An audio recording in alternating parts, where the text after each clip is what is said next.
সুপ্রিয় মৎস্য চাষী ও নতুন উদ্যোক্তা ভাইরা, বাংলাদেশের বিভিন্ন জেলা ও প্রবাস থেকে যারা আমাদের ভিডিওটি দেখছেন, আপনাদের সবাইকে আমাদের ইউটিউব চ্যানেলে স্বাগতম। আশা করছি সবাই ভালো আছেন। আজকে আমি আলোচনা করব পুকুরে মাছ ভেসে ওঠার কারণ কি এবং পুকুরে মাছ ভেসে উঠলে আপনাদের করণীয় কি, তা সব আজকে আমার এই ভিডিওতে জানতে পারবেন। পুকুরে অনেক কারণেই সাধারণত মাছ ভেসে উঠতে পারে। তার মধ্যে প্রধানত 6টি কারণ হচ্ছে: 1. পানিতে যখন কার্বন ডাই অক্সাইডের পরিমাণ বেশি থাকে এবং অক্সিজেনের ঘাটতি থাকে, ঠিক তখনই মাছ ভাসতে শুরু করে। এমত অবস্থায় আপনাদের করণীয় হচ্ছে শতকে 200 গ্রাম চুন প্রয়োগ করতে পারেন।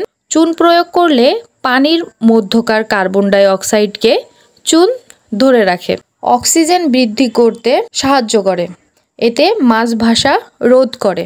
2. মাছকে অতিরিক্ত খাবার দেওয়া, যা মাছের সহজে হজম হয় না। মাছের এ অবস্থায় অস্থিরতা সৃষ্টি হয়, ফলে মাছ ভেসে উঠতে পারে। অতিরিক্ত খাদ্যের পচনজনিত কারণে অক্সিজেনের ঘাটতি হতে পারে।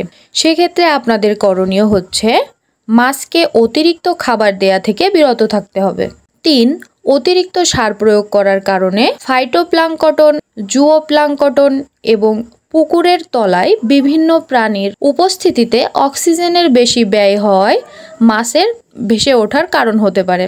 সেক্ষেত্রে আমাদের করণীয় হচ্ছে অতিরিক্ত সার প্রদান থেকে বিরত থাকতে হবে, অর্থাৎ জুপ্লাঙ্কটন নিয়ন্ত্রণ করার জন্য রিপোকর্ড বা স্ক্রিপকর্ড বা কর্ড প্রতি ফুট বা শতক পানিতে 0.8 এবং 0.9 মিলি অথবা সাইপার মেথ্রিন গ্রুপের ঔষধ ব্যবহার করা যেতে পারে।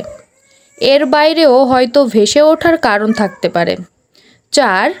অ্যামোনিয়াজনিত কারণে পুকুরে মাছ ভেসে উঠতে পারে।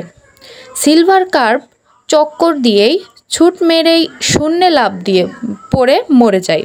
সেক্ষেত্রে করণীয় হচ্ছে এমন হলে শতকে 200 গ্রাম লবণ ছিটাতে হবে। 5.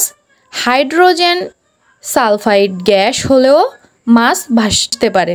এক্ষেত্রে করণীয় হচ্ছে পুকুরের তলার পানি নাড়ানোর ব্যবস্থা সহ খাদ্যের পরিমাণ নিয়ন্ত্রণের ব্যবস্থা নিতে হবে। সর্বশেষ হচ্ছে 6. পানিতে কার্বন ডাই অক্সাইড সেরকম নাই, অথচ অক্সিজেনের উৎপত্তির অভাবজনিত ঘাটতি। অক্সিজেনের উৎপত্তির অভাবজনিত ঘাটতি দেখা দিলে সেক্ষেত্রে আমাদের করণীয় হচ্ছে পুকুরে পরিমিত পরিমাণে জৈব ও রাসায়নিক সার প্রয়োগ করে পানিকে সবুজ করে তুলে সালোক সংশ্লেষণের মাধ্যমে অক্সিজেন সরবরাহের সুযোগ সৃষ্টি করা যায়। যাই হোক, আপনার মাছ এর মধ্যে কোন কারণে ভেসে উঠছে সেটা আপনাকে চিহ্নিত করতে হবে, সেভাবে আপনাকে ব্যবস্থা নিতে হবে। আপনি যদি সঠিকভাবে ব্যবস্থা নিতে পারেন, তবে পরবর্তীতে যেন অসুবিধার সম্মুখীন হতে না হয় সেদিকে খেয়াল রাখতে হবে এবং আপনি নিজেই বুঝতে পারবেন কোন কারণে আপনার পুকুরের মাছ ভেসে উঠছে।